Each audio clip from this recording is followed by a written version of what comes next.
yang tak terbatas. Ku yakin Kau nyata di sini.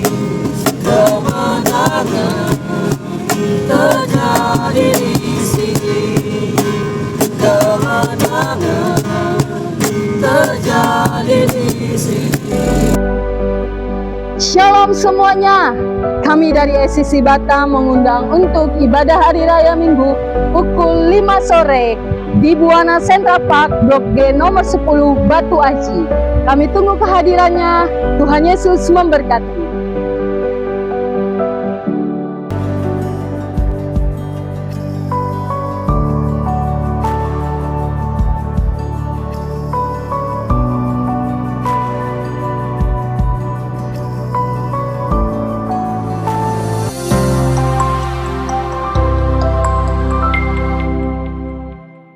Dalam kasih kita bergerak bersama, memenangkan jiwa menjadi harapan bagi dunia.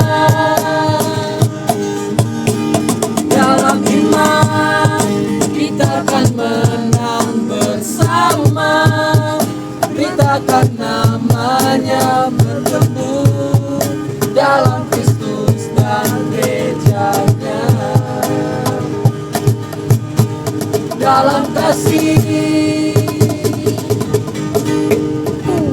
Dalam kasih kami SCC Batam mengundang teman-teman sekalian untuk hadir di Youth Community kami, Komunitasnya anak muda, setiap hari Sabtu jam 6 sore. Lokasinya ada di sini.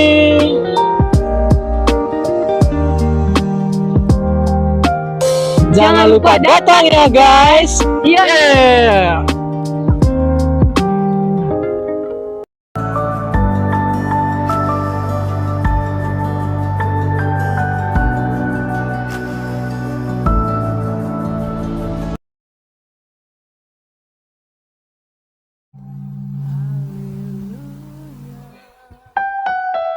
Shalom. Sekali lagi shalom Bapak Ibu. Shalom. Haleluya, apa kabarnya? Luar biasa. Sebelumnya saya minta maaf karena kita sedikit terlambat memulai ibadah ini. Mari kita bangkit berdiri bersama-sama sebelum kita mulai ibadah ini. Mari kita satukan hati kita naikkan doa kita di hadapan Tuhan. Bapa, terima kasih, semua hanya karena kasih karunia dan anugerah-Mu kami boleh ada di tempat ini Tuhan. Bukan suatu kebetulan, tapi Engkau punya maksud dan rencana yang indah di kehidupan setiap kami Tuhan. Biar Engkau membawa kami, hati kami lebih lagi mengenal-Mu Tuhan dan mengasihi-Mu. Biar Engkau saja yang ditinggikan dan diagungkan lewat pujian penyembahan di ibadah ini Tuhan. Kami serahkan ke dalam tangan kasih-Mu dari awal pertengahan hingga akhirnya ibadah ini boleh berlangsung. Engkau yang menguasai ibadah ini Tuhan. Setiap kami Tuhan boleh mengalami Tuhan. Di dalam nama Tuhan Yesus Kristus kami berdoa dan kami bersyukur. Amin. Silakan duduk kembali jemaat yang dikasihi Tuhan. Selamat beribadah.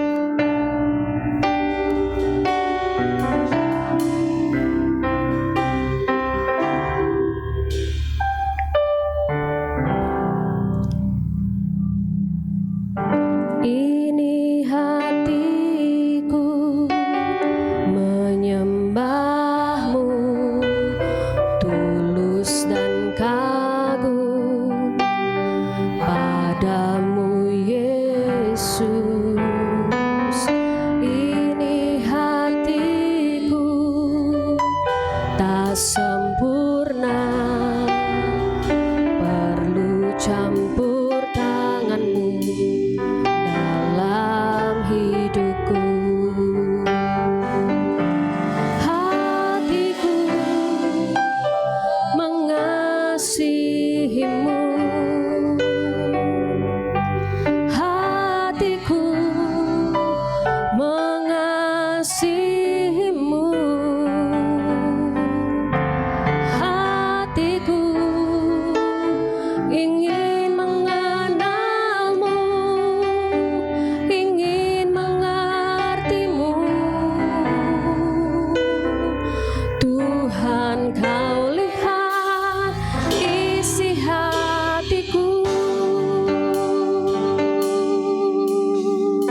campur tangan-Mu dalam hidupku.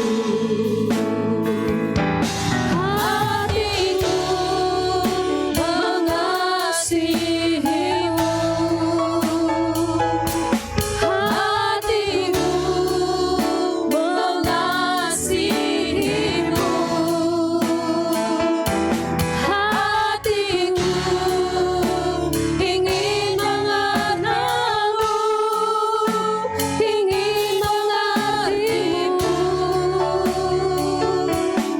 Tuhan, Kau lihat isi hatiku, hatiku mengasihi-Mu, hatiku mengasihi-Mu, hatiku ingin mengenal-Mu, ingin mengerti-Mu. Tuhan, Kau lihat isi hatiku,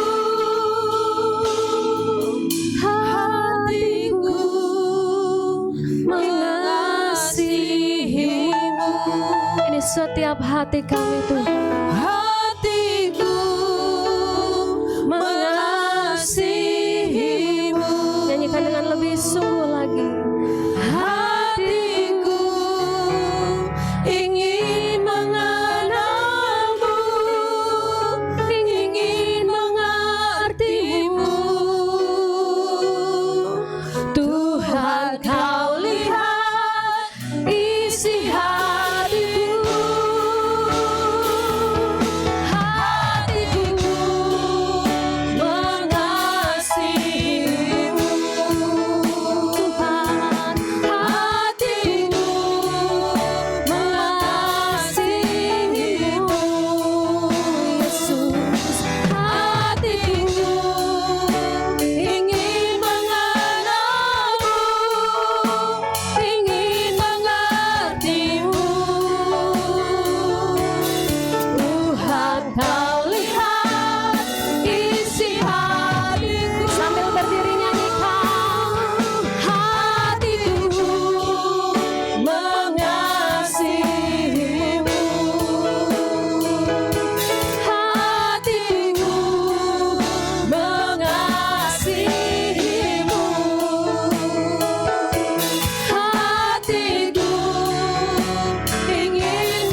Biar Engkau saja yang disenangkan Tuhan.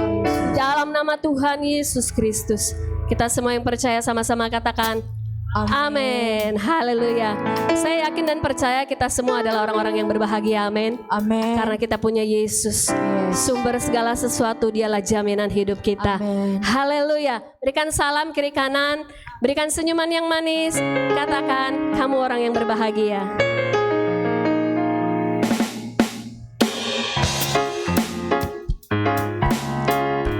Haleluya. Mari bertepuk tangan Bapak Ibu.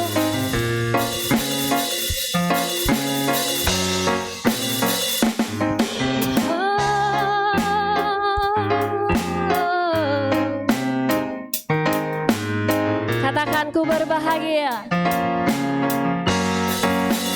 Ku berbahagia, yakin teguh. Yesus, Engkau punyaan kami.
masih mau memuji Tuhan? Amin. Amin. Haleluya.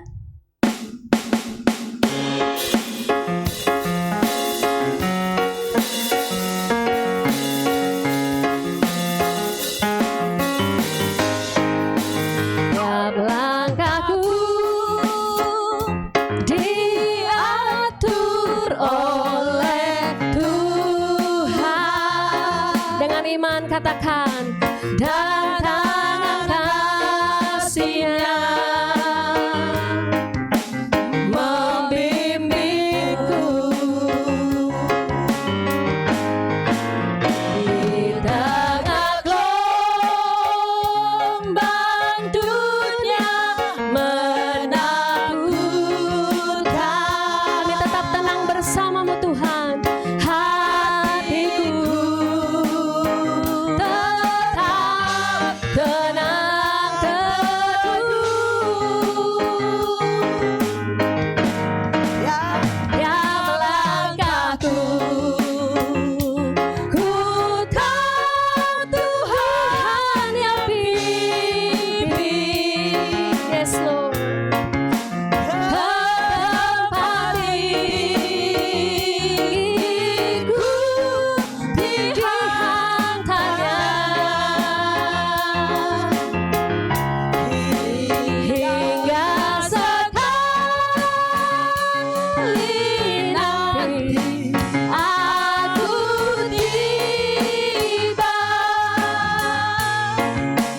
di rumah Bapa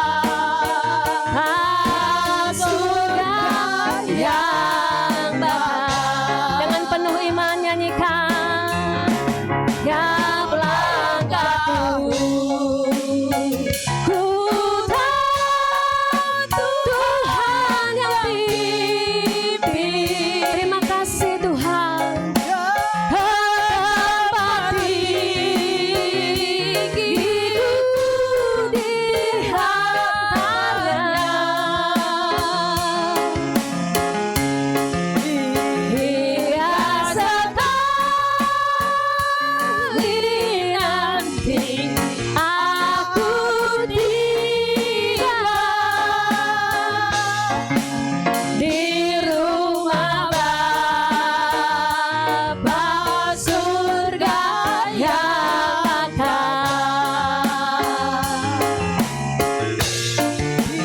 di rumah Bapa surga yang bakal,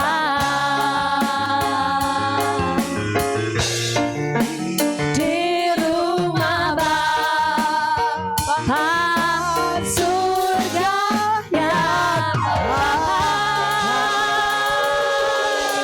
Haleluya. Amin. Percaya kita sampai di rumah Bapa di surga. Amin. Amin. Haleluya. Silakan duduk kembali jemaat yang dikasihi Tuhan.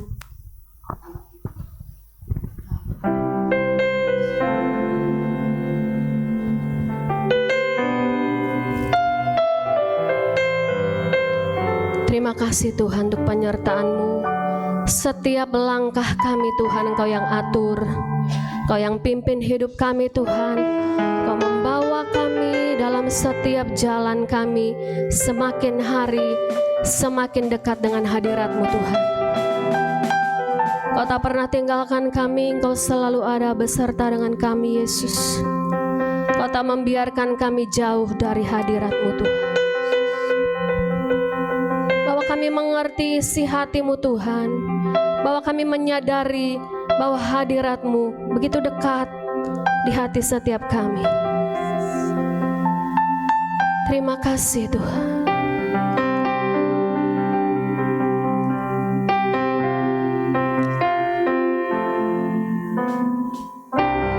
Dalam setiap jalanku, Kau selalu ada sertaku. Ku tak dibiarkan jauh dari hadirat-Mu.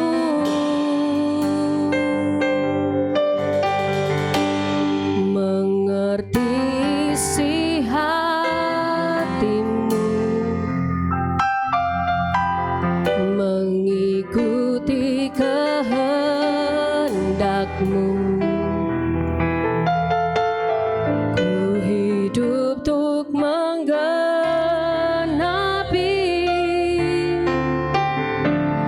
rencana indah-Mu.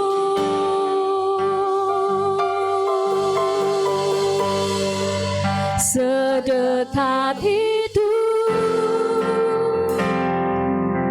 hadirat-Mu Bapa, teramat berharga, segalanya bagiku.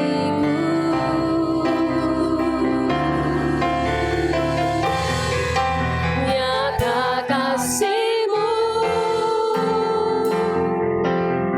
sempurna dalamku, besarnya kuasa kemuliaan-Mu, dikaruniakan bagiku.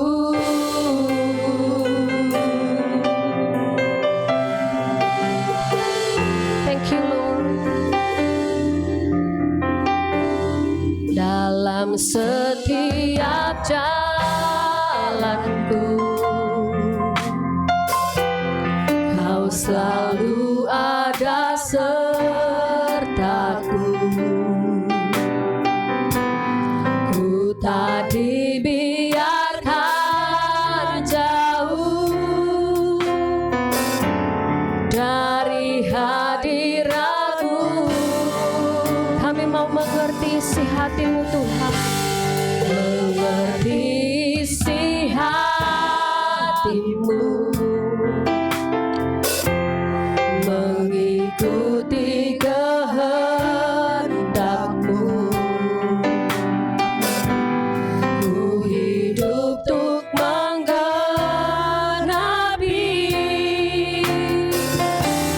rencana indah-Mu.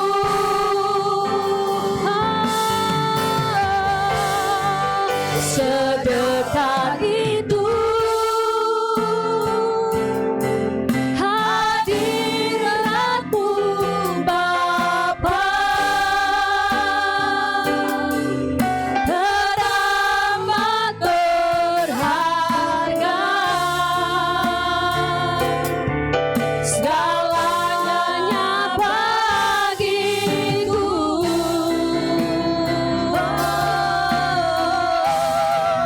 Nyata kasih-Mu sempurna dalamku, besarnya kuasa kemuliaan-Mu, dikaruniakan bagiku. Mari bangkit berdiri, nyanyikan sedekat itu. Sedekat itu hadirat-Mu Bapa, teramat berharga, segalanya bagiku. Nyata kasih-Mu, nyata kasih-Mu sempurna dalamku, besarnya kuasa kemuliaan-Mu, dikaruniakan bagiku. Katakan setiap nafasku, setiap nafasku muliakan-Mu, setiap hidupku menyembah-Mu, setiap nafasku muliakan-Mu,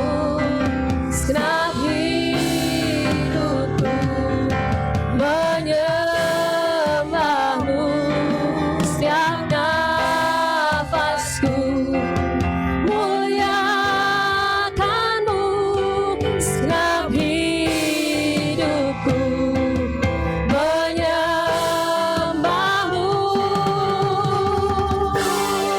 Sedekat itu hadiratmu Bapa, teramat berharga, segalanya bagiku.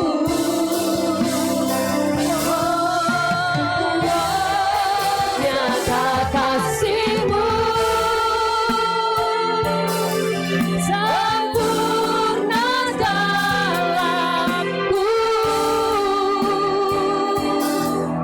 besarnya kuasa kemuliaan-Mu dikaruniakan bagiku. Saya undang hambanya. Sedekat itu hadiratmu Bapa, teramat berharga, segalanya bagiku.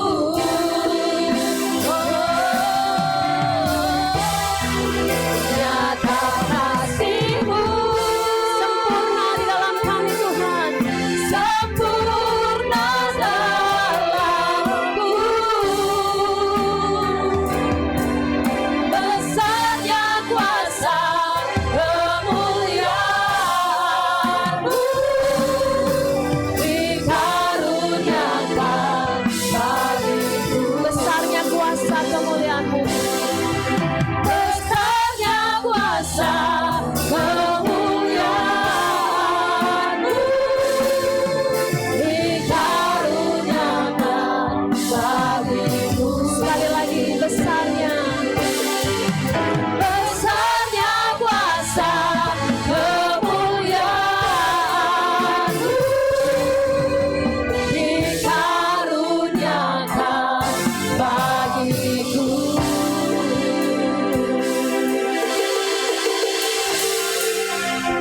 Bapa di surga, Bapa yang baik, terima kasih ya Tuhan. Sungguh besar kasih karunia-Mu yang Tuhan berikan bagi setiap kami anak-anak-Mu, hamba-hamba-Mu yang datang hari ini. Kami rindu urapan baru Tuhan turunkan bagi kami hari ini. Roh Kudus yang manis, Roh Kudus yang sangat baik itu ingin bekerja di hati kami, mengubahkan kami lewat kebenaran firman. Terima kasih Bapa yang baik, terima kasih ya Tuhan. Kami siapkan seluruh hati kami, pikiran kami seperti tanah yang subur di hadapan, dan kami mau menanamnya dengan kebenaran firman Tuhan yang akan mengubahkan kami, membentuk kami menjadi pribadi yang setia, yang taat, yang mengasihi-Mu ya Tuhan Yesus. Terima kasih Bapa yang baik, terima kasih ya Tuhan. Umat-Mu yang datang hari ini mungkin datang dengan segala kerinduan dan keadaan apapun, kami berdoa Roh Kudus yang sanggup memuaskan kami, menjawab pergumulan kami, memberikan arah yang baru bagi kami. Sukacita surgawi itulah yang menjadi kekuatan kami. Terima kasih Bapa yang baik, terima kasih ya Tuhan. Hamba siap menjadi alat kemuliaan di tangan-Mu hari ini. Urapi dan layakkanlah ya Tuhan. Roh Kudus yang mengambil alih tempat ini, semuanya di bawah kendali dan kuasa. Dalam nama Tuhan Yesus kami berdoa dan mengucap syukur. Haleluya. Amin. Jangan pergi dulu. Kita naikkan satu, silakan dulu Bapak Ibu saudaraku. Kita naikkan pujian satu dulu. Ku bersyukur buat kasih-Mu.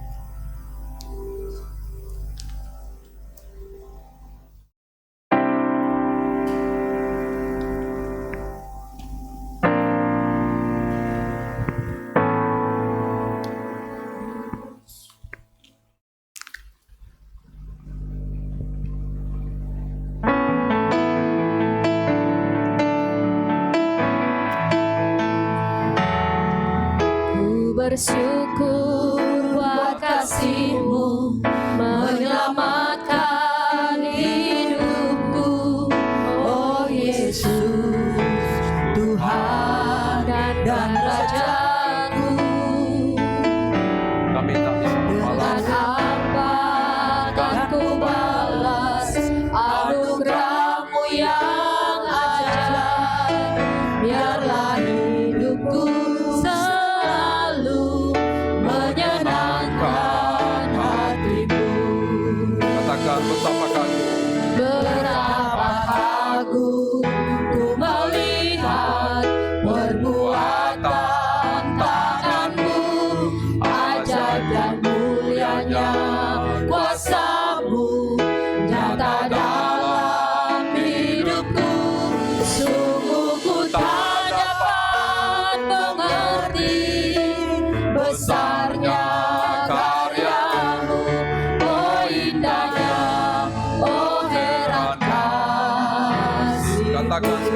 Bapak Ibu bersyukur.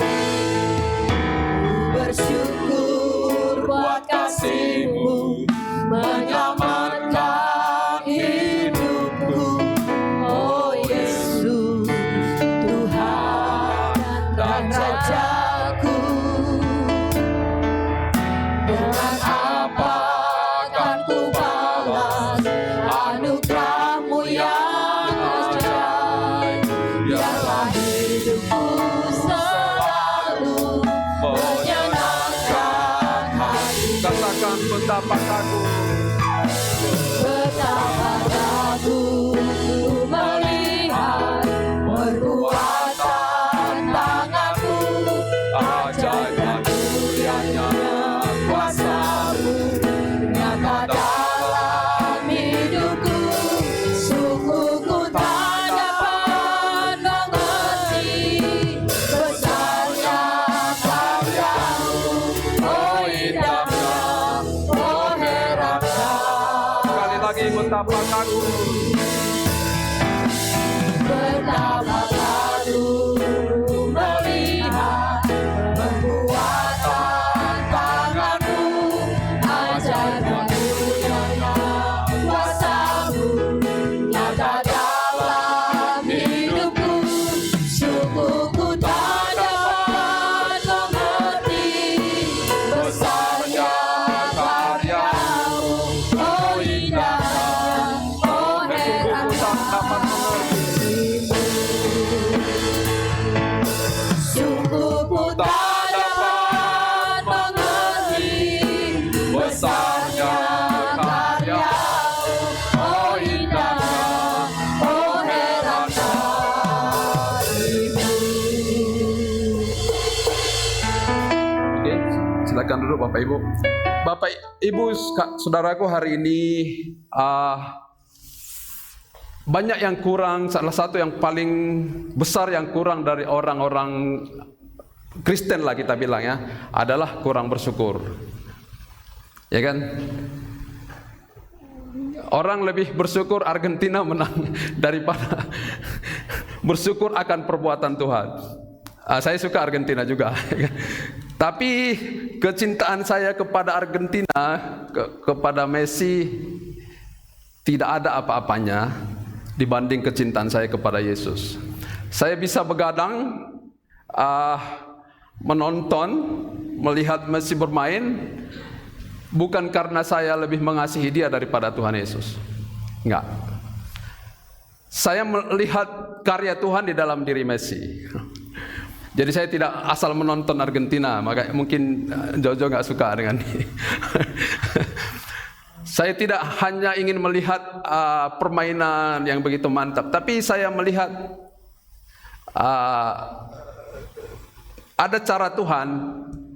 Nih, ada cara Tuhan yang ingin Dia tunjukkan dalam seluruh keadaan apapun di dunia ini, untuk menyatakan bahwa ada satu kekuatan yang kalau dia bertindak, tidak ada siapapun yang bisa menghalangi. Tuhan bisa memakai sepak bola. Kalau saya melihat iramanya Tuhan itu sungguh indah sekali Bapak Ibu. Dia bisa memakai satu momentum di dalam dunia ini untuk menyatakan bahwa ada satu pribadi, yaitu pribadinya yang agung itu, untuk menyatakan kebesaran lewat hal yang disukai manusia. Tapi masalahnya manusia tidak mengerti inti daripada keadaan itu. Kalau kita lihat kan semboyan FIFA itu World Cup United Us. Pernah lihat ya? Yang di kalau panitia-panitia itu semua, bahkan pemain ada di ban kaptennya itu atau jersinya itu, mereka bilang World Cup Football United Us, mempersatukan kita. Dan itu kelihatannya ya mempersatukan dalam hal arti banyaknya mata yang memandang kepada satu kejadian peristiwa, yaitu World Cup. Hanya sebatas itu, mempersatukan banyaknya. Tapi manusia lupa, Bapak Ibu, ada satu pribadi yang agung. Dia ingin mempersatukan seluruh dunia ini di dalam satu kerajaannya yang agung. Kerajaan sorgawi dan kerajaan Allah. Dan hal ini Bapak Ibu harus kita jeli ya. Sebisa mungkin saya ingin berpikir begini Bapak Ibu. Kenapa kita tidak memakai semua event yang ada di dunia ini untuk melihat satu karya Tuhan di situ, mencelikkan hati kita, pikiran kita, sehingga kita semakin kagum akan Dia. Kita melihat tangan Tuhan ada bekerja di situ. Kenapa saya bilang begini Bapak Ibu? Saya mendengarkan kisahnya Messi itu ya. Ini 7 tahun atau 6 tahun lalu wawancara ini, dan diputar kembali beberapa bulan yang lalu sebelum World Cup mulai. Apa yang dia bilang? God give me this talent. Dia bilang Tuhan memberikan saya talenta ini. Di depan para pembesar sepak bola dunia, bahkan pemimpin-pemimpin dunia, dengan berani dia bilang, mengakui bahwa kehebatan yang dia miliki, yang dia sedang pertontonkan, dinikmati para pecinta sepak bola, adalah karya Tuhan. Itu luar biasa. Jadi kalau sudah begini Bapak Ibu, apa yang mau kita katakan? Yang mau kita katakan adalah betapa baiknya Tuhan itu. Tuhan selalu melihat momentum. Sekali lagi Bapak Ibu, nanti akan kita lihat dalam pembahasan kita. Tuhan selalu ingin memberikan momentum kepada manusia, apalagi orang-orang yang membutuhkan, untuk melihat tangan Tuhan bekerja di situ. Sehingga kalau kita hargai itu, kita ambil momentum itu, kita mendapatkan keuntungan dari situ. Apa keuntungan yang saya dapatkan dari nonton bola ini Bapak Ibu? Sebenarnya capek juga nonton bola ini, ya kan? Harus bangun jam 2, harus bangun jam 4. Tapi yang saya dapatkan, kalau Tuhan bisa melakukan karya yang begitu besar kepada seorang Lionel Messi, untuk memberi satu warna lah dalam kehidupan sepak bola dunia ini, supaya manusia tertarik melihat ada satu pribadi yang memberikan talenta itu. Kenapa Tuhan tidak bisa berkarya dalam hidup saya, membawa saya semakin indah di hadapan Tuhan? Kenapa Tuhan tidak mau? Kenapa Tuhan tidak akan melakukan sesuatu dalam hidup saya yang akan membawa dampak bagi orang lain, dan itu membawa sinar kemuliaan bagi nama Tuhan? Jadi Bapak Ibu, filosofi sepak bolanya jangan kita hanya menonton permainannya, tapi kita coba lihat apa sih maksud Tuhan di sini. Kenapa miliaran orang rela membayar harga untuk baik dari waktu, tenaga untuk menonton sepak bola ini? Kalau itu tidak berarti secara rohani, untuk apa Bapak Ibu? Saya tidak mau. Saya tidak mau. Saya mau mendapatkan sesuatu. Maknanya apa? Yang mau saya beritakan hari ini, Tuhan selalu memberikan momentum yang terbaik dalam hidup kita untuk membawa kita kepada Tuhan. Dan saya lihat dalam perikop kita hari ini Bapak Ibu, ini sangat kaya. He is the great mind reader. Ini judul ini sebenarnya tidak terlalu saya pikir tidak terlalu sesuatu yang dalam saya lihat dari perikop ini. Saya lebih condong kepada momentum. Tapi karena ada pesan Tuhan Bapak Ibu di sini, kenapa banyak orang Kristen tidak bisa menguasai pikiran? Kenapa orang banyak Kristen sekalipun masih mau pergi ke peramal? Kenapa banyak orang Kristen, masih banyak orang membayar harga untuk pergi kepada seseorang untuk meramal nasibnya? Saya beberapa kali pergi kalau ke luar negeri, di Taiwan itu ada satu pasar, dan biasanya sore ini sangat ramai Bapak Ibu, dan saya lihat ada orang-orang Indonesia di situ datang. Jadi dia tulisan-tulisan Chinese, hologram segala macam tuh dibuat. Nanti dia akan datang, dia kasih kartu atau diambil kartu, nanti dia ditulis namanya di situ. Supaya apa? Dibaca pikirannya dan dibaca nasibnya. Kadang-kadang saya berpikir, kenapa orang ini tidak tahu satu kunci, bahwa ada satu, itu bisa bohong loh. Yang membaca ini kemungkinan besar bohong. Tapi yang di dalam Alkitab yang kita mau pelajari hari ini akurat, 100% akurasinya, tidak melenceng, tidak meleset, yaitu pribadi Tuhan Yesus Bapak Ibu. Kalau ini pribadi ini kita kenal, kita selalu, saya berapi-api mengatakan ini Bapak Ibu, kalau kita mendekatkan diri kepada Yesus, Yesus ada di dalam kita, kita di dalam Yesus, hidup kita ini akan bermakna. Tidak akan mungkin sama. Tidak akan mungkin sama. Pasti ada transformasi, pasti ada perubahan. Karena tidak ada karisma kekuatan yang dimiliki oleh siapapun selain karisma yang begitu tinggi di hadapan dan di dalam Yesus Tuhan. Tidak ada orang yang datang dengan motif yang benar datang kepada Yesus sama ketika dia datang. Tidak ada itu. Ketika orang datang berjumpa dengan Tuhan Yesus dan dia melihat siapakah Yesus ini, dia pasti akan berubah. Ada yang berubah total 180 derajat. Saya percaya itu Bapak Ibu. Tapi ada juga orang berubah pelan-pelan. Mungkin 1%, 2%, 3% sampai 180 derajat. Kalau ada orang yang mengalami begini, Bapak Ibu, saya melihat contohnya banyak sekali Bapak Ibu. Teman-teman saya ada yang saya lihat betul 180 derajat berubah. Dan itu kekuatannya hanya karena dia berjumpa, menyerahkan hidupnya kepada Tuhan Yesus. Kalau begitu Bapak Ibu, apa yang kita ragukan? Kenapa ada banyak orang Kristen bertahun-tahun jadi Kristen, tidak ada transformasi, tidak ada perubahan pikiran? Kenapa? Ini kan harus pertanyaan, harus menjadi pertanyaan. Tapi yang kalau kita lihat sebenarnya di dalam Alkitab Bapak Ibu, semuanya itu ada terjawab. Kalau saya lihat hari ini perikop kita, coba kita lihat Bapak Ibu, Lukas 6 ayat 6 sampai 11. Dengarkan saja Bapak Ibu, saya sudah baca ini berkali-kali, jadi Bapak Ibu nanti baca di rumah. Tuhan Yesus pergi ke satu tempat ibadah. Kalau sekarang ini ke gereja lah ya kan. Coba kita bayangkan Tuhan Yesus datang ke gereja dan dia mengajarkan di situ, mengajar orang di situ. Tapi di situ ada orang-orang spy, mata-mata yang ingin mencari kesalahan Tuhan Yesus. Dia di bait Allah dong. Tapi orang-orang Farisi ini datang ke bait Allah untuk melihat kesalahan apa yang akan melegalkan mereka, mempersalahkan, menuduh Tuhan Yesus melakukan sesuatu yang salah. Jadi di sini Tuhan Yesus melakukan satu cara yang frontal Bapak Ibu. Dia berhadapan dengan orang-orang ini yang membangun satu doktrin yang baru, yaitu bahwa hari Sabat itu harus dihormati dengan segala cara, dengan segala hukum. Bahwa hari Sabat itu tidak bisa dilecehkan, direndahkan dengan apa? Bahkan melakukan pekerjaan yang baik sekalipun. Tuhan Yesus melihat pikiran ini. Tuhan Yesus tahu apa yang ada di dalam pikiran orang Yahudi ini, orang-orang Farisi ini. Dan dia ingin membersihkan sampah-sampah yang dibangun oleh doktrin manusia untuk melihat kemuliaan Tuhan untuk hari Sabat. Dan dia dengan satu keyakinan yang sedikit pun tidak mau mundur untuk menyatakan, meluruskan untuk apa itu sebenarnya hari Sabat. Tapi saya bukan hari Sabat hari ini Bapak Ibu. Tapi saya mau buka hati kita dulu bahwa jangan kita di dalam kehidupan ini kita melakukan sesuatu tapi sebenarnya itu memusuhi Allah. Kita ingin melakukan satu pelayanan tapi sebenarnya pelayanan itu bukan untuk menyenangkan Tuhan, tapi untuk melakukan yang merugikan orang lain. Tuhan tidak mau demikian.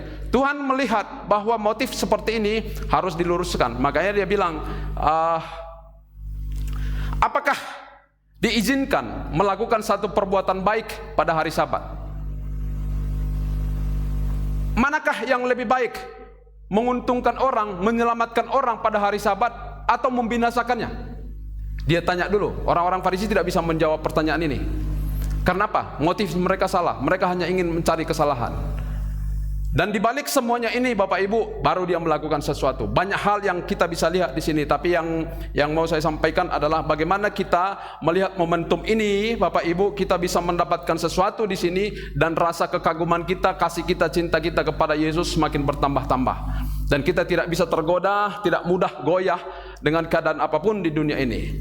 Jadi Bapak Ibu, Tuhan Yesus mau mengatakan, hari Sabat adalah karya Tuhan yang Tuhan sendiri ciptakan untuk apa? Ada satu hari yang dia berikan bagi kita untuk kita melupakan seluruh keprihatinan kita akan dunia ini, tapi menghormati Tuhan, punya relasi yang baik pada satu hari, yaitu beribadah kepada Tuhan. Itu tujuan hari Sabat. Kita beristirahat dari seluruh jerih payah kita yang kita lakukan 6 hari, tapi kita ambil satu kesempatan satu hari, bisa kita melihat dan bersekutu, mendekatkan diri kita kepada Tuhan. Itu tujuan hari Sabat. Pada dasarnya dibuat, tapi dosa kan datang. Dosa datang sehingga Tuhan memberikan hukum, hormati hari Sabat. Kan itu kan? Hormati hari Sabat. hormati, jangan bekerja pada hari Sabat. Sehingga orang menambah, oh berarti hari Sabatnya kudus. Sehingga apapun di dalam hari Sabat itu tidak bisa dilakukan, termasuk menolong orang. Dalam zaman yang sekarang ini kita lihat Bapak Ibu, ada orang yang harus bekerja pada hari Minggu. Ya memang siklus perekonomian dunia dibangun dengan sistem sekarang kan, itu tidak bisa dilupakan, tidak bisa ditinggalkan. Kalau memang harus bekerja hari Minggu, itu mendatangkan kebaikan bagi hidup dia dan bagi keluarga dia. Ini adalah pekerjaan baik. Bahkan kalaupun kita harus menolong seseorang pada hari Minggu, padahal kita harus ke gereja lah contohnya, tapi di depan mata kita ada orang yang harus kita tolong. Kalau Alkitab ini, Tuhan Yesus mengajarkan menolong orang, menyelamatkan orang pada hari Sabat, kita harus mengorbankan sesuatu di situ. Itu adalah maksud Tuhan. Kenapa ada banyak orang Bapak Ibu ingin mencari ketenangan, kesenangan hidupnya pada hari Sabat? Bukan untuk menolong orang, apalagi mempermuliakan Tuhan, tapi memenuhi kebutuhan keinginan pribadinya sendiri. Karena apa Bapak Ibu? Karena mata rohaninya tidak mengerti bahwa hari Sabat itu Tuhan jadikan untuk kita melakukan sesuatu bagi Tuhan dan bagi orang lain. Jadi sebenarnya hari Sabat itu bukan untuk hanya beribadah ya Bapak Ibu. Bukan hanya untuk beribadah, tapi melakukan pekerjaan yang baik untuk menolong orang lain dan mempermuliakan nama Tuhan. Jadi Tuhan Yesus ingin merombak doktrin yang dibangun manusia ini, membuat orang mengutamakan hari Sabatnya sehingga dengan yang lain tidak mau peduli. Mau orang susah ke, mau orang kelaparan ke, mau orang sakit ke, dia tidak, yang penting hari Sabat. Tuhan tidak mau demikian. Tuhan mau setiap langkah kita, kalaupun itu hari Sabat, menolong orang, menyelamatkan orang, itu lebih bermakna, lebih berkenan di hadapan Tuhan. Saya melihat ada banyak orang Bapak Ibu, dulu tetangga kami ada orang yang suka sekali memancing kalau hari Minggu. Dia beli pancing yang bagus-bagus, kalau hari Minggu dia pasti lewat dari depan rumah saya untuk memancing, dan nanti pulang sampai malam. Orang Kristen. Ini kenapa bisa terjadi Bapak Ibu? Karena dia tidak mengerti pada hari Sabat Tuhan sedang menunggu satu momentum untuk menolong orang ini. Sehingga tidak heran Bapak Ibu, kenapa orang Kristen yang saya bilang tadi, sebenarnya akar masalahnya kenapa orang Kristen tidak pernah diperbaharui di dalam Tuhan, karena tidak mengerti Tuhan jadikan hari Sabat pun untuk menolong orang lain. Jadi Bapak Ibu, kita yang ada di tempat ini saya percaya adalah orang-orang yang mengerti bahwa kita ada di sini karena kita ingin bertemu dengan Tuhan kita, karena Tuhan ingin menolong kita, karena kita ingin melakukan sesuatu yang baik bagi rohani kita, bagi kemakmuran rohani kita dan bagi orang lain. Amin Bapak Ibu. Nah, sekarang kita masuk yang kedua Bapak Ibu. Orang-orang Farisi datang ingin mencari kesalahan Tuhan Yesus.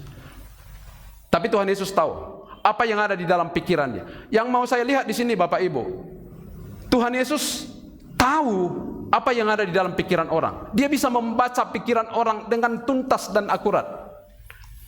Berarti kalau begini, dia bukan manusia biasa. Ya kan? Tidak akan ada orang yang bisa membaca pikiran orang, mengerti isi hati orang kalau dia hanya manusia biasa. Kita percaya Tuhan Yesus itu memang manusia biasa, sama persis seperti kita, kecuali dia tidak pernah berbuat dosa. Ya kan? Dan banyak orang mengakui ini, banyak ajaran mengakui ini. Banyak ajaran mengaku bahwa Yesus itu adalah manusia biasa dan saleh, dan dia taat kepada Bapa sehingga diangkat menjadi Tuhan. Ada pengajaran begitu. Ajaran-ajaran yang lain tidak menyangkal kemanusiaan Tuhan. Tapi kita Bapak Ibu percaya bahwa kalau dia hanya manusia biasa, tidak akan mungkin dia bisa punya kemampuan membaca pikiran seakurat begini. Kalau dia mengerti pikiran orang Bapak Ibu, berarti dia tahu sampai kedalaman hati kita. Kalau dia tahu sampai kedalaman hati kita Bapak Ibu, kenapa kita sering bersembunyi kepada Tuhan, menyembunyikan sesuatu kepada Tuhan, menyembuhkan sesuatu terhadap Tuhan, bahkan kita berpikir seolah-olah Tuhan itu tidak tahu apa yang di dalam pikiran kita. Kenapa banyak orang Bapak Ibu merugikan orang lain bukan dengan perbuatan tapi dengan pikiran. Sebenarnya dosa itu Bapak Ibu bukan hanya dosa perbuatan. Di dalam Tuhan, kalau kita di dalam Yesus Tuhan Bapak Ibu, dosa sebenarnya itu ada dua dosa. Dosa pikiran dan dosa perbuatan. Di hadapan Tuhan ini sama-sama dosa. Dan akibatnya ini dua-dua bisa membawa orang jauh dari kasih karunia Tuhan. Bahkan masuk kepada penghukuman. Jadi kalau dosa dalam pikiran begitu berbahaya, berarti kita harus menyucikan pikiran kita dengan kuasanya Tuhan. Amin Bapak Ibu. Di dalam Tuhan tidak suka yang kotor Bapak Ibu.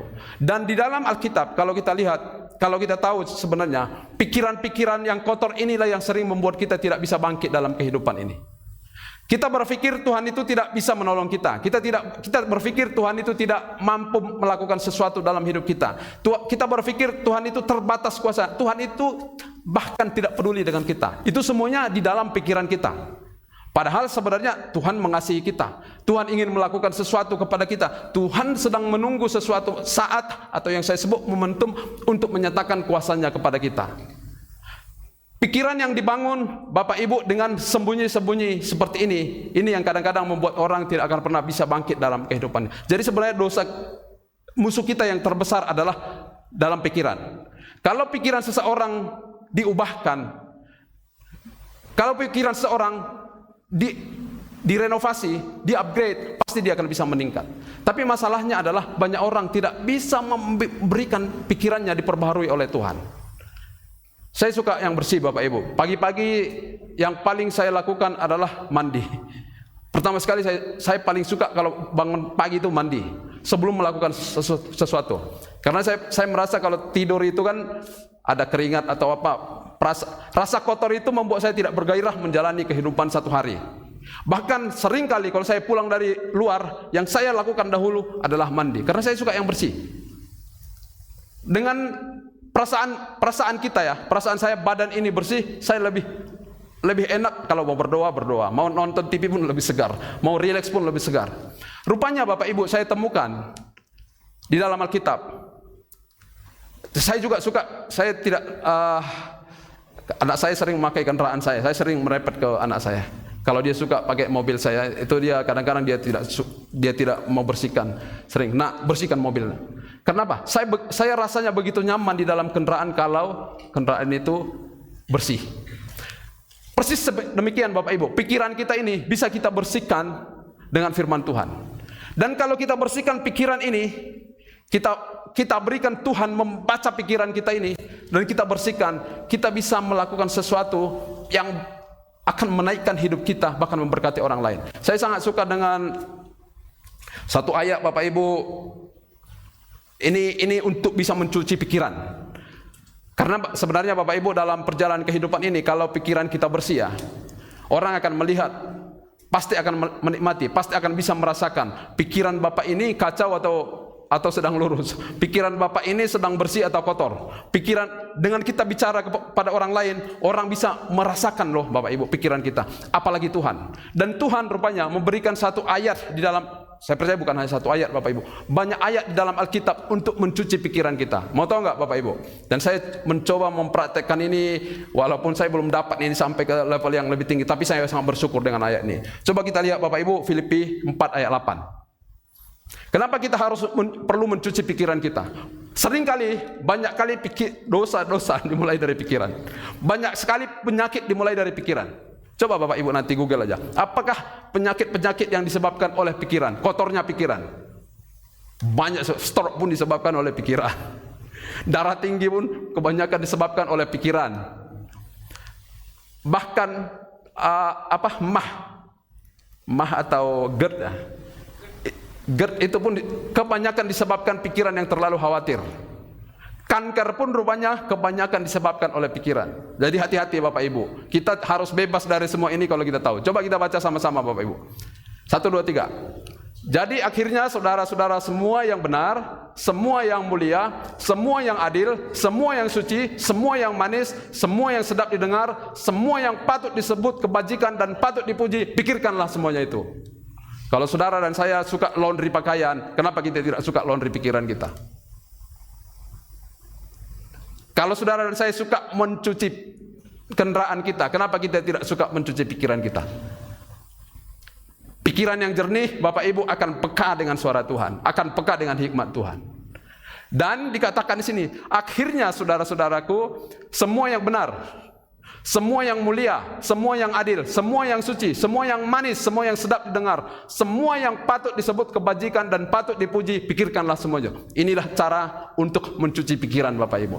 Kalau pikiran kita sudah disucikan oleh firman Tuhan dan Tuhan memampukan kita berpikir dengan jernih, kenapa hidup kita tidak bergairah? Kenapa hidup kita lembab terus? Kenapa langkah kaki kita slow dan terlalu lambat terus menjalani kehidupan ini? Kenapa, Bapak Ibu? Pikiran kita. Dan pikiran ini, Bapak Ibu, Tuhan Yesus tahu. Sehingga dia mencoba menyatakan kepada orang-orang Yahudi, kenapa orang-orang ini berpikir demikian? Kenapa orang ini mau mencari kesalahan saya? Padahal Tuhan Yesus tahu yang dia lakukan itu adalah untuk menolong orang, untuk membangkitkan orang, untuk menyembuhkan orang. Seringkali, Bapak Ibu, kenapa kita berprasangka tidak baik kepada Tuhan? Kenapa kita, seperti yang saya bilang tadi, kenapa kita berpikir seolah-olah Tuhan itu sangat jauh dan tidak peduli dengan kita? Kenapa kita berpikir bahwa Tuhan itu tidak mampu untuk melakukan satu langkah pun untuk mengangkat hidup kita? Kenapa kita berpikir bahwa Tuhan itu tidak bersedia dan tidak ada untuk kita? Kenapa, Bapak? Karena pikiran kita. Karena pikiran kita tidak pernah kita bersihkan dari hal-hal yang di luar ini semua, Bapak Ibu. Jadi saudaraku, yang mau saya ajak hari ini, kita datang kepada satu pribadi yang sanggup membaca pikiran kita. Pikiran-pikiran yang duniawi, pikiran-pikiran yang jauh dari Tuhan, pikiran-pikiran yang selalu ingin memikirkan diri kita, pikiran-pikiran yang selalu ingin tidak mempedulikan orang lain demi keuntungan saya, pikiran-pikiran yang kita bangun tidak peduli dengan kerugian orang lain, tapi demi keuntungan saya, dia rela melakukan segalanya. Pikiran-pikiran yang kotor demikian, yang sampah demikian, Bapak Ibu, Tuhan Yesus ingin sucikan dari kita. Jadi Tuhan Yesus dia baca dulu dan dia kasih firman-Nya. Percaya nggak, Bapak Ibu, bahwa ini firman-Nya Tuhan Yesus? Saya sangat percaya, Bapak Ibu. Sehingga sering kali ya, Bapak Ibu, ketika saya berpikir, kenapa ya orang itu tega ya ngomong kayak gitu tadi? Kenapa ya dia sampai mau masih sanggup ngomong begitu ya tadi? Selalu kan itu kita pikirkan ya. Kalau pikiran kita olah-olah itu, apa yang muncul, Bapak Ibu? Emosi kita akan muncul. Bahkan rasa tidak suka kita melihat orang itu akan semakin bertambah. Kalau kita terus tidak selesaikan tuh, rasa benci kita kepada orang itu akan ada. Kalau kita sudah benci dengan orang lain, Bapak Ibu, biasanya kita tidak akan mau menolong orang. Kalau kita sudah tidak suka dengan orang, biasanya kita akan cuek dengan orang itu. Biasanya kalau kita sudah tidak minat melihat orang dengan orang itu, melihat wajahnya pun kita sudah tidak minat. Dekat-dekat dengan dia pun kita tidak mau. Itu bahayanya. Jadi kenapa Tuhan Yesus ingin pikiran kita ini disucikan, Bapak Ibu? Karena sekali lagi, Bapak Ibu, dengan pikiran kita yang disucikan, kita bisa melihat bahwa Tuhan itu sangat baik. Bahwa dia sanggup melakukan perkara yang kita tidak sanggup, yang kita tidak bisa duga, tapi Tuhan lakukan. Tuhan sanggup melakukan. Jadi Bapak Ibu, saya mau kasih rahasia ini. Untuk kita bisa berjalan dalam kehidupan ini, bisa selalu bersuka cita, mengucap syukur, bisa melihat kebaikan Tuhan, pikiran kita sebenarnya. Coba kita mulai hari ini, kita melakukan satu praktek ya. Bangun pagi-pagi, coba kita pikirkan, apa yang baik hari ini yang aku harus lakukan? Apa yang benar menurut Tuhan yang aku harus lakukan hari ini? Apa yang manis yang Tuhan bisa lakukan dalam hidup saya hari ini? Kalau ini kita ulang-ulang setiap hari, Bapak Ibu, kita disiplin aja 2 minggu, dampaknya itu pasti luar biasa. Suami kita, istri kita, anak-anak kita pasti akan bisa melihat itu. Pasti akan mereka melihat ada sesuatu yang beda dengan Bapak ini. Ada yang beda dengan mamaku ini hari ini. Karena apa? Pikirannya sudah disucikan lebih dahulu. Amin, Bapak Ibu. Yang ketiga yang mau saya sampaikan, ini mungkin Bapak Ibu minat nih. Saya tahu Bapak Ibu akan minat ini karena manusiawi lah ya kan. Selalu orang itu ingin, what can I get from this? Selalu kan di dalam gereja apalagi selalu ingin menunggu satu khotbah, apa yang bisa saya dapatkan di sini. Orang akan jarang berpikir apa yang bisa saya berikan lewat firman Tuhan ini. Ya kan? Orang yang bertumbuh dengan yang tidak bertumbuh, Bapak Ibu, bedanya adalah orang yang bertumbuh itu ingin selalu apa yang ingin saya lepaskan kalau saya mendengarkan firman Tuhan. Tapi orang yang tidak bertumbuh, saya berpikir apa yang bisa saya dapatkan. Kalau mau tahu Bapak Ibu apa yang mau kita dapatkan hari ini, yang ketiga ini,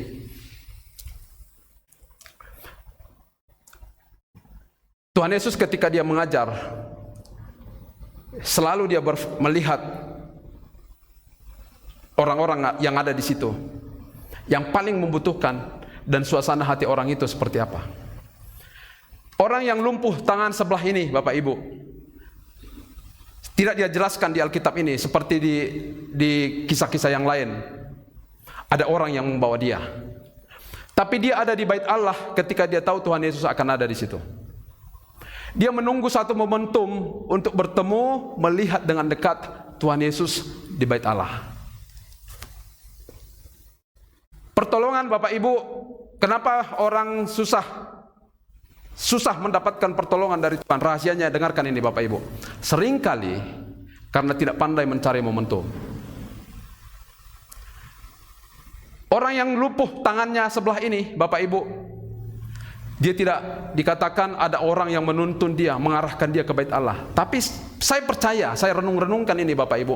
Dia berpikir, dia mendengar ada satu pribadi yang hidup ketika itu, yang bukan hanya bisa membaca pikiran, tapi bisa sanggup melakukan sesuatu. Sehingga dia mengambil satu keputusan, dia harus ada di bait Allah untuk melihat dan mendengarkan Tuhan Yesus. Momentumnya Bapak Ibu. Kenapa kita sering tidak mendapatkan pertolongan Tuhan? Karena sering kali kita kita kehilangan momentumnya Bapak Ibu. Momentum itu di mana Bapak Ibu? Coba kita pikirkan dulu. Momentum untuk kita bisa bertemu dengan Tuhan, mendapatkan pertolongan Tuhan itu selalu biasanya di mana? Ada hubungan dengan yang pertama tadi Bapak Ibu. Coba, momentum yang paling indah kita bertemu dengan Tuhan, yang paling umum lah, yang paling umum di mana Bapak Ibu? Israel, Jojo, ada yang bisa jawab? Enggak, ini saya berbicara tentang tempat. Momentum, tempat dan waktu. Seringkali adalah di dalam gereja. Seringkali di dalam ibadah. Sama seperti orang yang lumpuh tangannya ini. Untuk apa dia datang ke bait Allah ketika itu? Hanya ingin bertemu dengan Tuhan. Motivasinya benar Bapak Ibu. Hatinya benar. Dia tahu siapa yang dia akan jumpai. Kalau orang datang ke gereja dengan persoalan Bapak Ibu, saya suka itu. Kalau orang punya beban hidup datang ke gereja, saya suka itu. Kalau orang datang dengan segala pergumulan datang ke gereja, saya sangat suka itu. Tapi pastikan kamu bertemu dengan Tuhan Yesus ketika kamu ada di gereja. Jadi Bapak Ibu, kenapa pertolongan itu begitu susah? Seringkali kita tidak tahu, kita datang ke gereja apakah karena hari Minggu nggak enak nanti sama Pak Gembala, nggak enak sama hamba Tuhan, nggak enak sama jemaat yang lain. Itu miss kita di situ. Kenapa kita datang ke gereja? Mungkin karena hari ini saya pelayanan, karena keyboard saya khotbah, ada yang jadi MC, saya datang kepada Tuhan. Saya datang ke gereja. Sebenarnya ada motivasi yang lebih baik dari situ Bapak Ibu. Jadi kalau kita tahu siapa yang kita harus jumpai, siapa yang kita harus, apalagi kita harus layani. Wow, itu tujuan yang paling utama dalam kekristenan ini Bapak Ibu. Sehingga setiap ibadah kita mendapatkan makna yang dalam di situ. Kita mendapatkan pertolongan di situ Bapak Ibu. Jadi harapan saya ya, permintaan saya bagi kita semua, jangan pernah biarkan satu minggu kita datang ke gereja tanpa kita bertemu dengan Tuhan kita di situ. Cara Tuhan untuk menyatakan pertolongannya itu nanti akan kita lihat Bapak Ibu lebih detail. Selalu kalau ya saya berkali-kali Bapak Ibu bilang karena teologi saya agak dangkal ya, saya lebih suka melihat kenapa ya Tuhan melakukan ini. Selalu banyak sekali pertanyaan di kepala saya ketika saya membaca satu ayat firman Tuhan. Kenapa ya? Kenapa ya? Kenapa ya? Rupanya itu terpuaskan Bapak Ibu. Semakin kita baca, semakin kita renungkan, jawaban itu pelan-pelan satu persatu terjawab. Coba kita lihat Bapak Ibu, Tuhan Yesus melakukan metode yang aneh di sini. Untuk menyembuhkan, menolong orang ini dia melakukan metode yang aneh. Pertama, dia kasih umpan dulu. Umpannya begini, yang sakit ini dia suruh berdiri di depan. Di hadapan orang. Kenapa dia harus lakukan itu? Kenapa dia harus suruh orang yang lumpuh tangannya ini kamu berdiri di depan? Saya percaya Bapak Ibu, satu langkah pun Tuhan Yesus tidak pernah melakukan satu langkah asal-asalan. Selalu dia melakukan satu langkah itu akurat dan presisi. Saya percaya tujuannya adalah supaya orang ini mulai membangun, menyiapkan hatinya bahwa dia berhadapan dengan Tuhan. Dia mencari sesuatu, dia ingin mendapatkan sesuatu dengan sikap yang benar. Sehingga Tuhan Yesus bilang, kamu maju ke depan.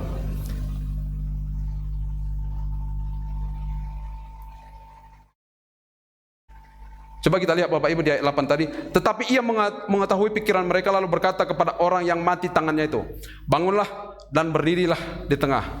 Maka bangunlah orang itu. Bapak Ibu, selalu seringkali kita ya untuk melihat cara Tuhan, sering kita harus melakukan exercise pribadi kita dulu untuk penuhnya kita melihat tangan Tuhan menolong kita. Kalau kita berdiri pasif Bapak Ibu, seringkali Tuhan tidak melakukan pertolongan yang demikian. Kalau kita lihat cara Tuhan, hampir semua cara Tuhan di dalam Injil ini, kalau kita lihat bagaimana dia menolong orang, menyembuhkan orang, selalu Tuhan melakukan sesuatu hal, dan biasanya itu sesuatu yang sulit, yang tidak mungkin dilakukan. Tapi ketika dengan iman dan ketaatan, di situ nyata kuasa Tuhan. Coba Bapak Ibu pikirkan, saya merenungkan ini beberapa lama ini kemarin. Orang yang sakit ini, untuk Tuhan pulihkan, dia bilang, ulurkanlah tanganmu. Tuhan itu sedang melawak nggak di sini? Bagaimana orang yang lumpuh tangannya, Tuhan suruh ulurkan tanganmu. Ini nggak masuk akal kan? Orang ini pasti datang dan melakukan itu karena dia tahu bahwa yang mengatakan itu Tuhan Yesus. Bapak Ibu, saya tidak tahu apakah dalam pergumulan hidup kita ini, kalau kami bicara lah dari depan ini, karena ini yang paling dekat lah ya, kalau kita dengarkan khotbah atau mungkin dari YouTube lah, dari manapun itu, ketika itu kita dengarkan, sebenarnya kita sedang mempersiapkan hati kita mendapatkan pertolongan dari Tuhan atau tidak? Atau hanya kita ingin mendengarkan? Kalau orang yang lumpuh sebelah ini pasif Bapak Ibu, ketika dikata ulurkanlah tanganmu, gimana caranya? Saya nggak habis pikir Bapak Ibu, bagaimana caranya orang lumpuh disuruh mengulurkan tangan? Tapi sekali lagi Bapak Ibu, saya melihat ini dan saya dalam berdoa di sini. Rupanya untuk mendapatkan pertolongan kita di saat yang tepat dari Tuhan adalah melakukan yang secara pikiran dan akal kita tidak akan mungkin bisa kita lakukan. Tapi karena kita taat dan beriman, kita melakukan, disitulah nyata kuasa Tuhan. Saya nggak tahu masalah kita Bapak Ibu dalam kehidupan pribadi kita. Tapi saya mau belajar di hari-hari ini, saya tidak mau terintimidasi dengan masalah. Sudah terlalu banyak yang kita dengarkan, yang kita belajar dari kebaikan Tuhan, pertolongan Tuhan. Kalau itu pun tidak berbekas ya, kalau itu pun tidak ada dampaknya, wow, betapa jauhnya saya tertinggal dari yang Tuhan harapkan. Betapa melesetnya perjalanan hidup saya kalau saya tidak bisa menangkap satu dua hal yang Tuhan Yesus sedang lakukan di dalam pelayanannya untuk menolong orang lain. Seringkali rupanya kesalahannya bukan pada Tuhan. Bukan pada Tuhan, bukan Tuhan tidak mau, bukan Tuhan tidak rela, bukan Tuhan tidak siap, bukan Tuhan terlalu jauh, tapi biasanya karena kita terlalu memainkan logika kita, terlalu berpikir apakah ini mungkin, apakah ini akan terjadi, apakah ini akan nyata. Tapi Bapak Ibu, hari ini kita diajarkan satu kebenaran firman Tuhan. Kalau kita ingin melihat campur tangan Tuhan, ingin Tuhan menjawab doa kita, ingin Tuhan melakukan sesuatu dalam pergumulan kita. Kalau ini pedomannya selalu dimulai dengan hal yang sulit. Kenapa kita tidak persiapkan untuk melakukan sesuatu hal yang sulit? Dan itu datangnya dari hikmat Tuhan. Tapi kan masalahnya bagaimana kita tahu perkataan Tuhan? Bagaimana kita tahu apakah ini dari Tuhan atau tidak? Ya kan itu kan? Bagaimana kita tahu inikah jawaban Tuhan atau tidak? Karena apa? Motivasi kita tadi, kita tidak datang dengan segala kerinduan membawa masalahnya kepada Tuhan. Kita tidak tahu apakah ini yang harus saya lakukan atau tidak. Apakah ini jalannya yang Tuhan sedang tunjukkan atau tidak. Karena apa? Motivasi kita tidak siap ketika Tuhan ingin kita melakukan sesuatu yang sulit. Selalu kan pikiran kita kalau Tuhan menolong itu ya ketika saya berdoa, Tuhan sembuhkanlah sakit saya, tiba-tiba sembuh. Tuhan saya mau angsuran rumah bulan depan 10 juta, tiba-tiba langsung masuk ke rekening kita. Tuhan saya mau anak-anak saya menjadi anak-anak yang baik, tiba-tiba besoknya langsung lemah lembut tanpa ada yang kurang. Tuhan saya mau suami saya menjadi suami yang bertanggung jawab, yang sangat baik, tiba-tiba bangun pagi besok langsung sayang dengan kita. Itu kan pikiran yang kita bangun. Tuhan tidak bekerja demikian Bapak Ibu. Saya tidak melihat cara demikian Tuhan bekerja di Alkitab. Tidak ada satu kali pun.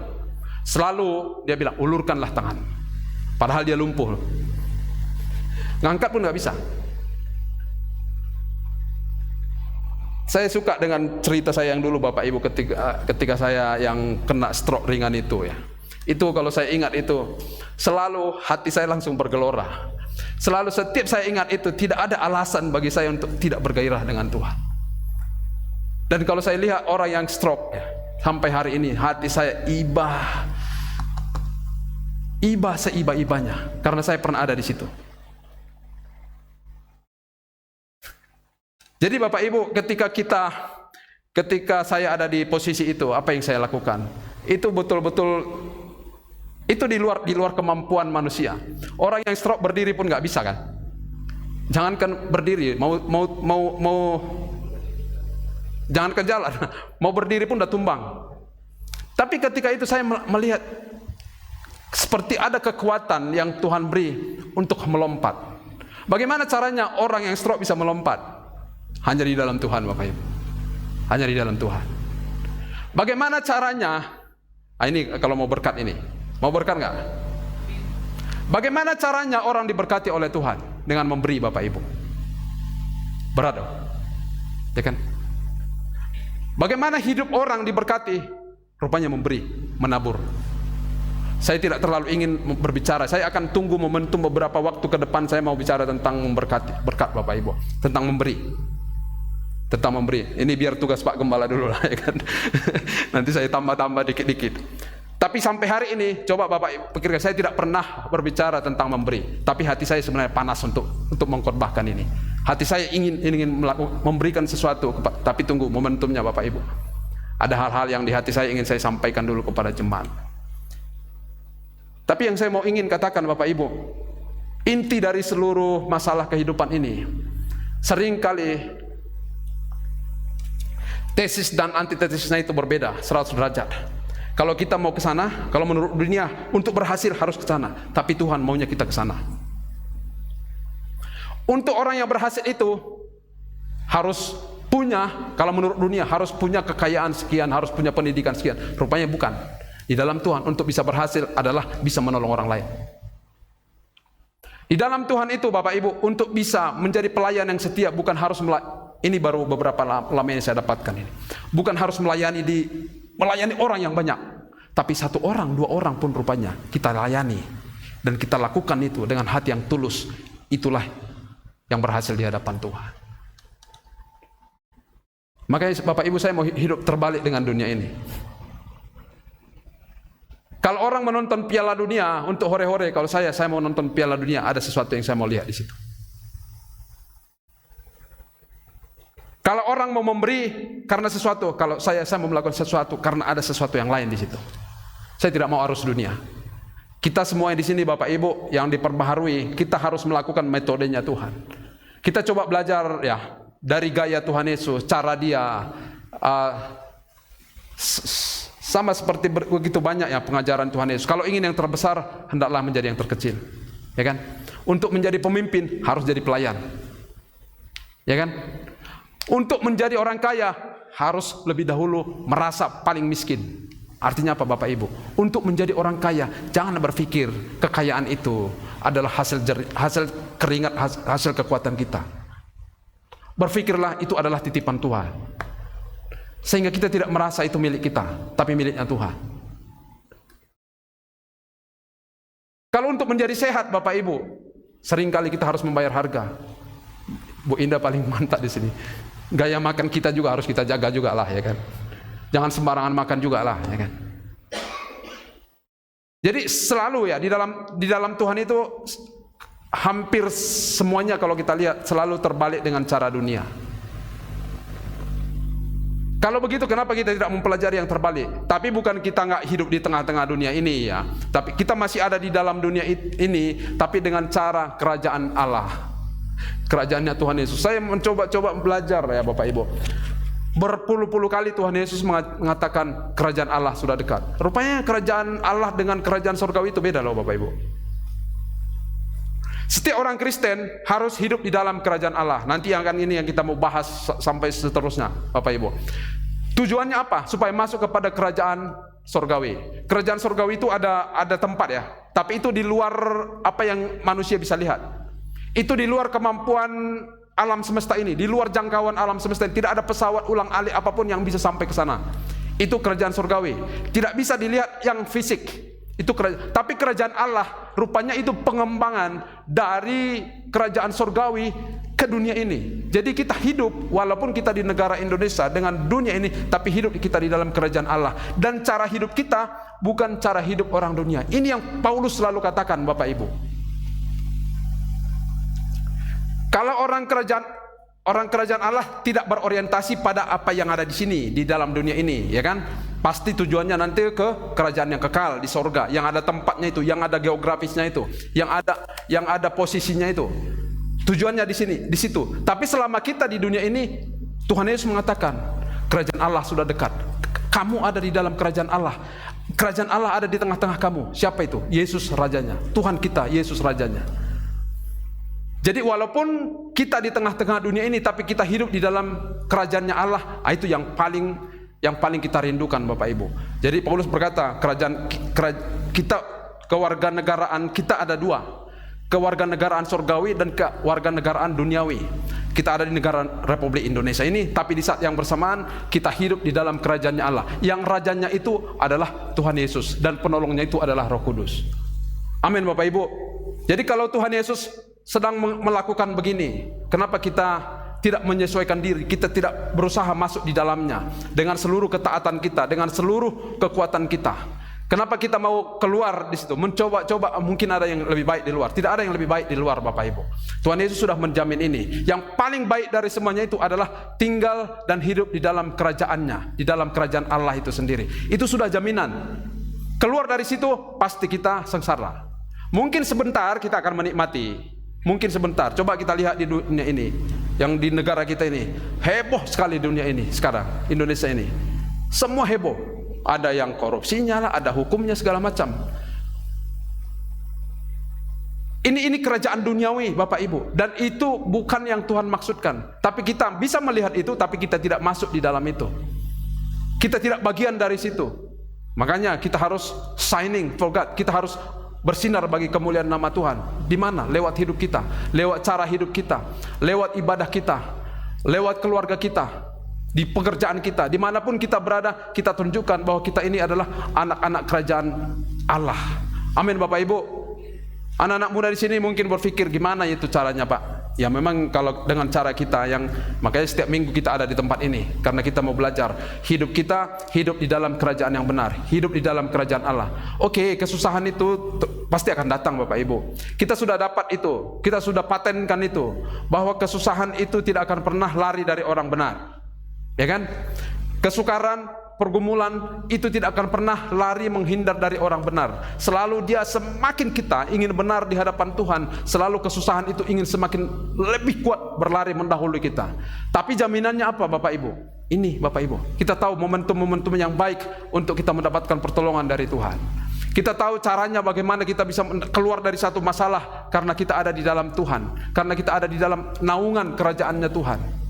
Jadi Bapak Ibu, mulai hari ini coba kita melakukan apa yang harus saya lakukan untuk menuai bahwa bagian saya adalah bagian sebagai anak-anak terang di dalam kerajaan Allah.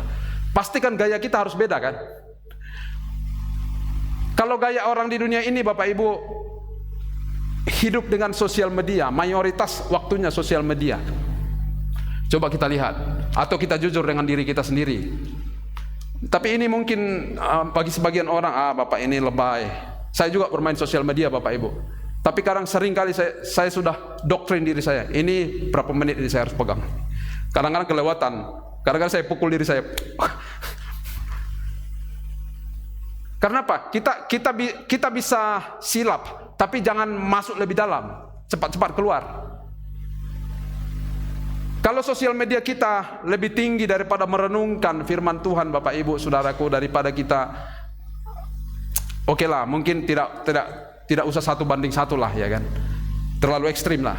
Kalau 1 jam atau 3 jam saya sosial media, masa 1 jam saya nggak bisa datang di hadapan Tuhan, belajar firman Tuhan, dengarkan firman Tuhan, khotbah, masa nggak bisa? Bisa nggak Pak Sugi? Bisa ya?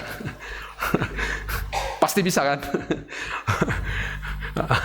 Belum, masih berat kan hari ini. Tapi nanti pulang gereja pasti tes 30 menit dulu, ya kan? Pascal bisa nggak? Bisa kan? Ngangguk tadi kan? Enggak, ini latihan. Latihannya kalau kita mau jujur ya, kalau kita kan gimana ya caranya Tuhan menolong, kan itu kan. Tapi kita tidak mau melakukan seperti yang orang yang lumpuh tangannya ini, Bapak Ibu. Yang lumpuh tangannya ini pasti dia rasa minder kan, orang lumpuh kan. Tapi dia usahakan dia ada di situ, di bait Allah. Orang lumpuh ini pasti juga diintimidasi orang-orang Farisi, tapi tidak peduli dia itu. Orang lumpuh ini pasti datang dengan keraguan, tapi di dalam keraguannya dia punya satu tekad, saya mau melihat Tuhan Yesus.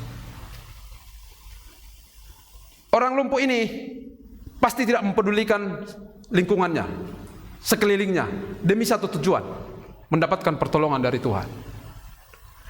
Kalau kita dengan gaya sosial media kita yang begitu larut, begitu dalam, apakah kita masih sanggup ya untuk memberikan waktu 1 jam kepada Tuhan?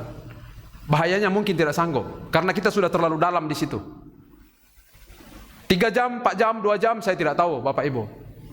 Tapi jujur mau saya katakan kepada diri saya tidak kepada orang lain.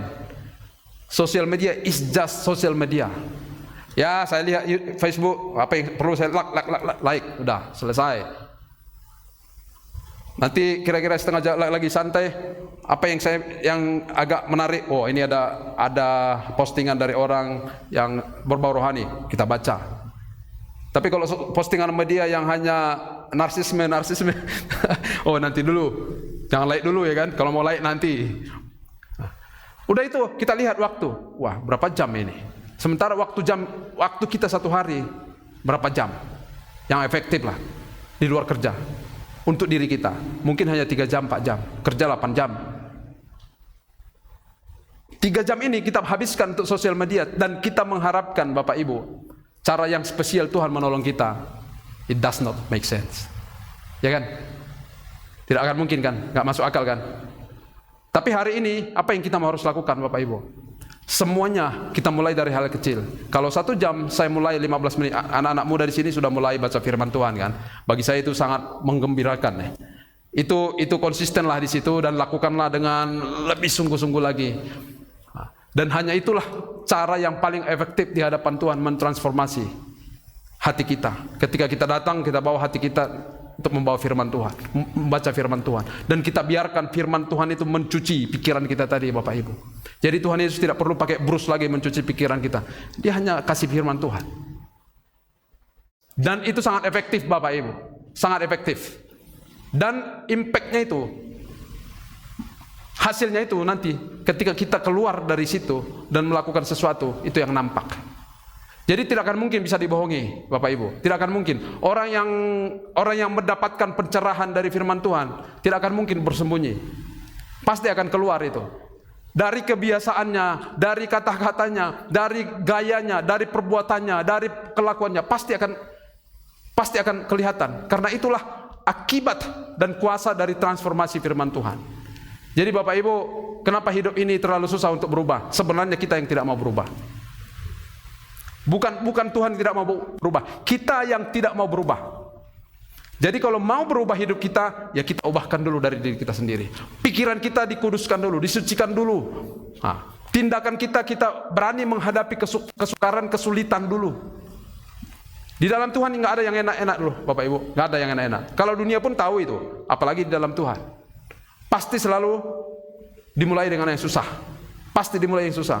Sama dengan kita gereja ini. Kalau saya sudah usulkan ke Pak Sujanto, Pak gini-gini, sabar aja Pak. Kita lihat cara Tuhan bekerja. Wow, itu menggairahkan iman saya itu. Karena memang tidak ada yang mudah. Sesuatu yang indah di hadapan tidak ada yang mudah. Dan itu kita pelajari hari ini. Tuhan mempertegas lagi lewat apa yang kisah orang yang mengalami lumpuh sebelah ini. Saya tidak bisa membayangkan orang ini keluar melompat-lompat, Bapak Ibu. Tidak dikatakan di dalam Alkitab. Tapi saya percaya orang ini melompat dari bait Allah itu memuji-muji Tuhan. Karena apa? Tangannya sudah sembuh. Tidak akan ada yang bisa melarang dia berkata-kata puji-pujian kepada Tuhan, menaikkan sembah dan syukur kepada Tuhan karena perbuatan yang besar yang dia lakukan. Dan Tuhan menikmati itu. Dan itulah yang Tuhan mau. Jadi kenapa kita tidak mau mendapatkan sesuatu? Tujuan kita apa? Supaya kita semakin bersyukur kepada Tuhan. Semakin kita melihat kebaikan Tuhan, semakin kita bergelora melayani Tuhan, melakukan sesuatu yang indah bagi Tuhan. Karena apa? Dia yang sanggup menolong, mengeluarkan kita. Amin Bapak Ibu. Ayat terakhir saya Bapak Ibu, coba kita lihat Roma 14 ayat 17. Ini ayat umum ini. Roma 14 ayat 17. Sebab kerajaan Allah bukanlah soal makanan dan minuman, tetapi soal kebenaran, damai sejahtera dan sukacita oleh Roh Kudus. Bapak Ibu, seseorang bisa memiliki semuanya di dalam dunia ini. Semuanya ada, materi dia bisa miliki, tapi dia jauh dari kasih karunia Tuhan. Dia jauh dari damai sejahtera, dia tidak ada sukacita. Karena apa? Itu bukan pekerjaan Roh Kudus. Kita dalam segala kekurangan, keterbatasan kita, dalam keadaan kita yang susah sekalipun, tapi kita masih ada sukacita, ada damai sejahtera. Karena apa? Ada kebenaran Allah di dalam kita. Kita bisa bernyanyi melayani Tuhan dengan segenap hati kita. Walaupun keadaan kita susah, kita ada di dalam kerajaan Allah. Tidak banyak orang bisa melakukan itu. Hanya orang-orang yang memberikan hatinya, dicelikkan oleh firman Tuhan.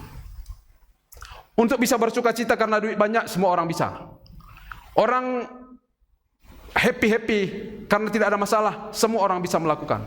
Tapi orang di dalam Tuhan, walaupun keadaannya susah, tapi masih dia bisa bersukacita, senyum, bahkan memberkati orang lain.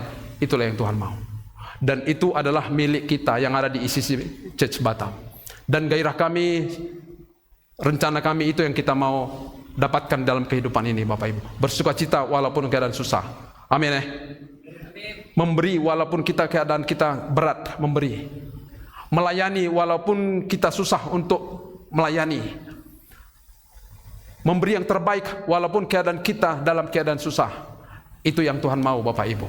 Dan kalau itu ada di hati anak-anak Tuhan, pertolongan Tuhan tidak akan mungkin tersembunyi jauh. Tidak akan mungkin itu. Jadi Bapak Ibu, perubahan kita hari-hari ini ditentukan oleh kita, komitmen kita, melihat, mengambil seluruh momentum yang ada, bagaimana Tuhan mengulurkan tangannya. Dengan cara apa?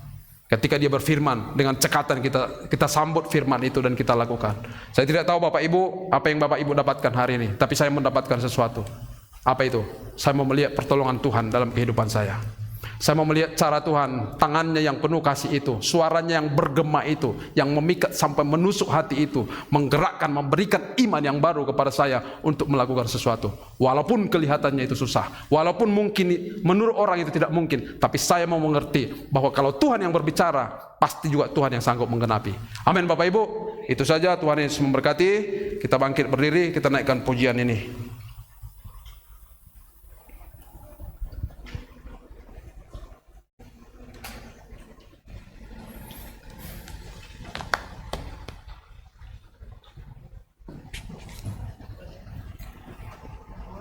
Ya tadi kita bersyukur Bapak Ibu, katakan ucapan syukurmu kepada Tuhan. Kenapa kita harus bersyukur? Karena Dia yang telah menyelamatkan kita. Kalau Dia telah menyelamatkan kita, Dia juga sanggup menolong kita. Dan kita percaya Dia punya kuasa. yang maha kuasa, yang dunia ini tidak bisa miliki, tapi Dia berikan untuk menolong kita. Katakan, ku bersyukur buat kasih-Mu.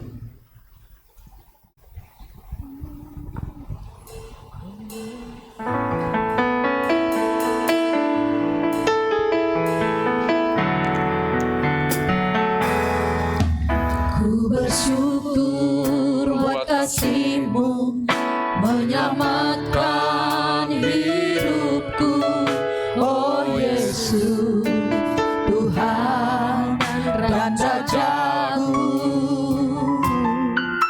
Dengan apa kan ku balas anugerah-Mu yang ajaib? Biarlah hidupku selalu menyenangkan hati-Mu. Betapa kagum, Betapa kagum ku melihat perbuatan tangan-Mu, ajaib dan mulianya kuasa-Mu nyata dalam hidupku.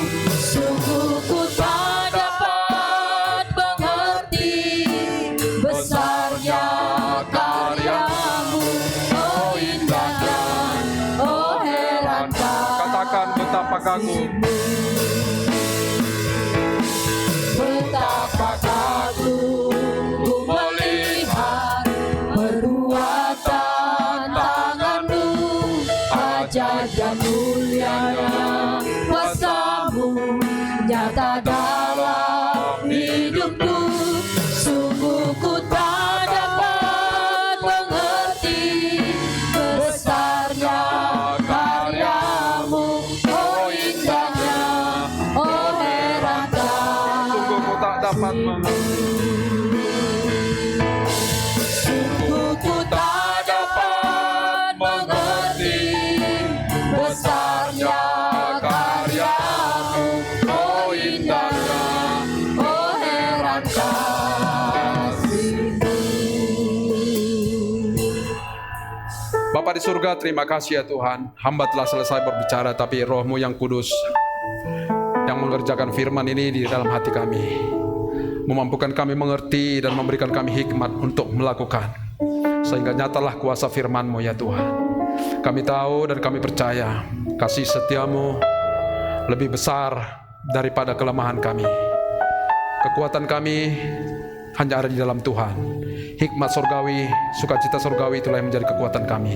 Terima kasih Bapa yang baik, tolong kami biar kami mengerti dan memahami kebenaran firman-Mu, dan Tuhan melakukan perkara yang besar di sana untuk hormat kemuliaan bagi nama Tuhan. Terima kasih Bapa yang baik, terpuji termulialah nama-Mu. Dalam nama Tuhan Yesus kami berdoa dan mengucap syukur. Haleluya, amin. Aku Pak Bang Abinedo, silakan Pak. Bang, pengumuman dan doa penutup.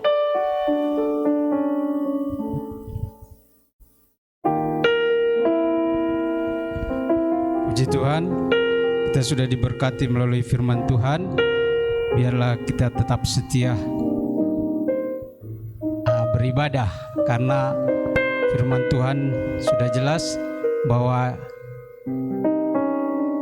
dia menerima berkat Tuhan di dalam rumah Tuhan. Amin. Berkat kesembuhan, apapun masalah saudara, kalau saudara datang kepada Tuhan, maka Tuhan akan memberikan yang terbaik bagi kita semua. Puji Tuhan, mari kita sama-sama berdoa. Kita bangkit berdiri.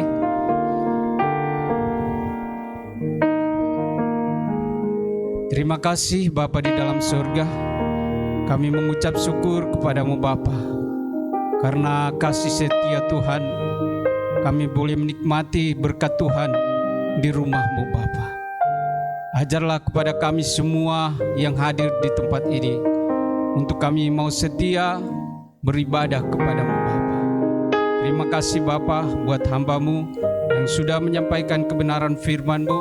Tuhan memberkati hamba-Mu di dalam setiap rencananya Tuhan. Terima kasih Bapa, kami semua yang sudah hadir juga, Tuhan memberkati kami semua. Biarlah kami pulang dari tempat ini, kami boleh membawa berkat surgawi menyertai kami di dalam kehidupan kami. Terima kasih Bapa. Kami juga tak lupa mendoakan buat bangsa dan negara kami. Tuhan memberkati bangsa kami. Jauhkan bangsa kami dari pertikaian, dari bencana alam ya Tuhan.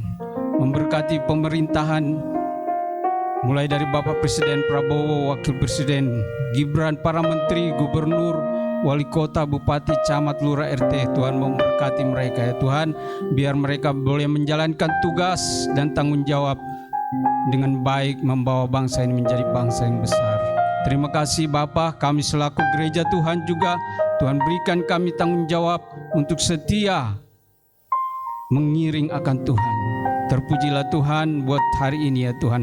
Kami juga berdoa buat saudara-saudara kami, jemaat Tuhan yang tidak hadir bersama kami hari ini, dimanapun mereka berada. Tuhan menyertai mereka.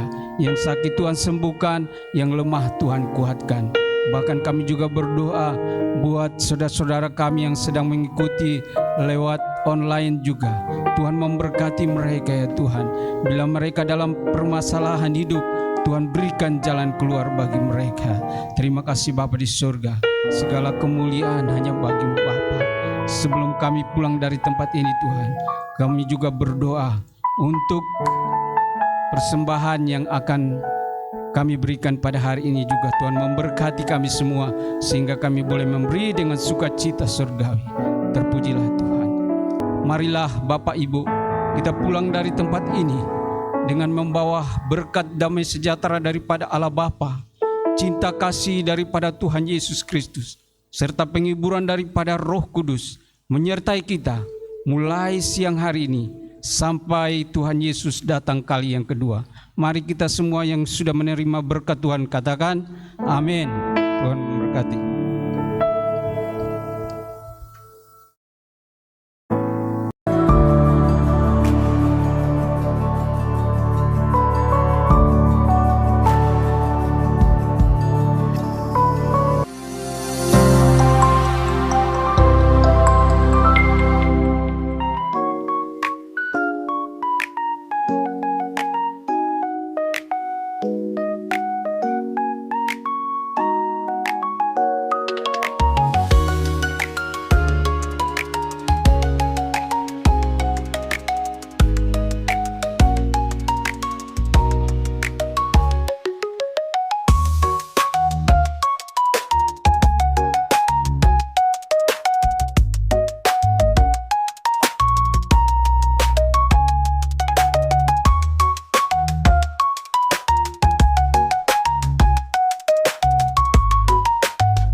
Rasakan kuasa yang tak terbatas. Ku yakin Kau nyata di sini. Kemenangan terjadi di sini. Kemenangan terjadi di sini.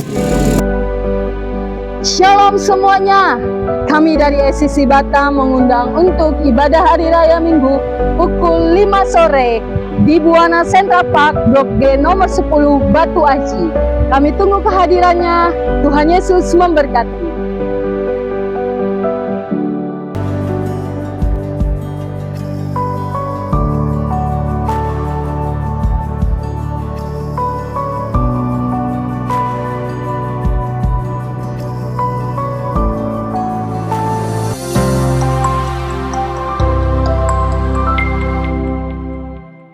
Dalam kasih kita bergerak bersama, memenangkan jiwa menjadi harapan bagi dunia. Dalam iman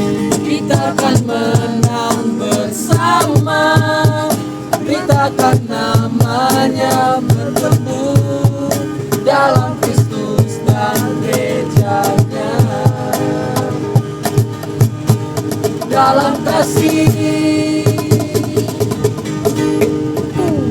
Dalam kasih, kami SCC Batam mengundang teman-teman sekalian untuk hadir di Youth Community kami Komunitasnya anak muda setiap hari Sabtu. jam 6 sore. Lokasinya ada di sini.